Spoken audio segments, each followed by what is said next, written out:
Hey everyone, I know it's been a while since I've last posted a Lancia video, so I figured I'd do a quick little update on what I've done to the car off camera. I did actually record a video and it got deleted by accident, so it's kind of why I'm doing this.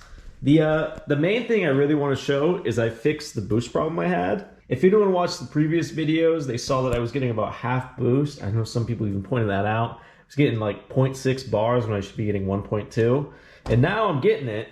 I just had to kind of redo the whole system because I don't know if I showed, but the factory, or not factory, but how the car came from, I guess, Japan being modified, it had the blow-off valve mounted, you know, like this, to this metal intake.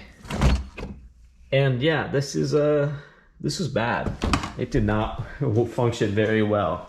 So I went ahead and went to the factory option. See that little plastic blow-off valve, whatever they call it on this car. And I had to buy this little metal pipe right here that connects the blow-off valve to this intake tube, which that was kind of difficult to find and kind of expensive for what it was. But I got it all hooked up with the different little lines here. They're a little long, but I'm probably gonna leave them long until I pull the engine out and do some more work. But whole system works really well.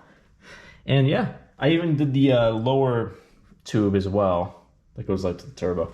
But I also did this intake shield, I guess. I found like this for a normal Delta, I believe. And then I did some modifying, painted it with wrinkle coating, and then put this rubber so it doesn't really scratch up the engine bay. And I think it looks really nice and finished. It's a pretty nice setup, I think, without paying the factory airbox price, because my car didn't come with a factory airbox. It was like some gross fake carbon fiber intake that was just used. But yeah, really happy how this all turned out. The one problem I had, though, kind of why the video didn't get uploaded and got lost, is that one of the bearings on the timing belt service was actually messed up. So I took the two bearings that you typically switch out for the cam belt service to a shop to get pressed out and get the new bearings in. And they kind of didn't want to do one of them because they said they didn't have the right tools. And then they were like shaking it and said it sounded good. And I kind of just took their word for it. But, you know, doing a quick shake test, it didn't really sound bad. So kind of just went with their word, installed it, and, you know, finally got it all together. Turned on the car, drove it for a whole day. It didn't make a squeal. Next day I started it, it started squealing. And I had to just diagnose that problem for kind of a while because I was waiting on some other things and I had to take apart everything, but it's running really well now. It just sounds really healthy. I mean, full boost, and like, it sounds like a very healthy engine. I'm very happy with how it turned out. I got all the battery bracket in.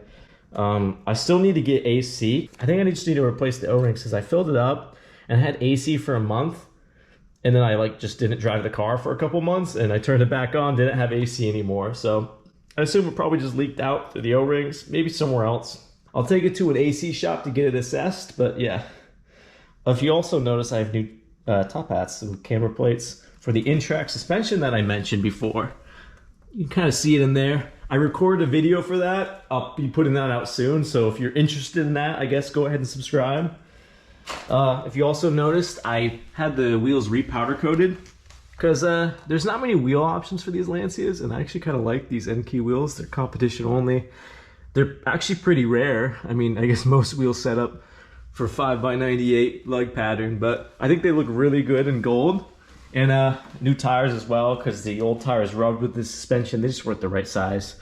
They were 45 sidewalls. These are 40 sidewall, much better. Falcon tires, never used Falcon tires before, but they seem pretty good. I think a little rougher than the Michelins that were on there, but it's also a smaller sidewall, so maybe that's part of the reason. I'm looking at, you know, removing the livery at one point, so I did this little test area, so you can see my line there from the tape. It actually brightened up the paint a lot. There's a lot of like surface scratches, but they look pretty bad, but they're actually not too deep. If you see here, there's one deep scratch kind of in the middle. See if I get the light over it. Yeah, I don't know if you could tell, but it cleaned up actually really nicely. I just used some like Meguiar's foam cut and then some Jescar correcting compound. Didn't go too deep on the cutting, but I think it turned out pretty decent. So I might actually not have to repaint as much as I originally expected on this car. I'm a little concerned about these because the paint meter read like 5 to 4 mils on these, and they look very hazy. So I don't know if that will be able to be saved, but you know, I'm sure it's not the worst thing if I just have these painted and maybe like the bumpers, because I don't know how the bumpers are. And I do need to get this side skirt repaired because it has a little, you know, chunk out of it, the fiberglass. But yeah, pretty solid overall for paint, better than I expected. I really thought I'd have to repaint it, but again, I don't really fully know until I take out the livery. But just from that test panel, it's got me a little more confident in what I originally thought for this car. Also, this is just something I'm working on right now, is finally putting in this OMP footplate, which is a little strange because like I'm not bolting it like they do from factory for the final edition. I'm just gonna put some, I guess 3M panel bond is what I think should work.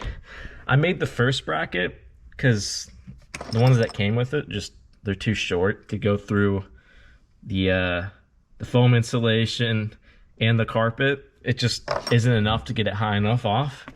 So adjusted these brackets. This is just the first one I made. I want to put this one on first, see if it holds well, and then I'll do the rest. I think I'm only going to do 3 because it rests right here on the carpet, where it's very sturdy. But this bracket's going to be a little awkward since it has to go pretty far back. Should be pretty nice though. I'll post a video on that because I also have a fire extinguisher coming.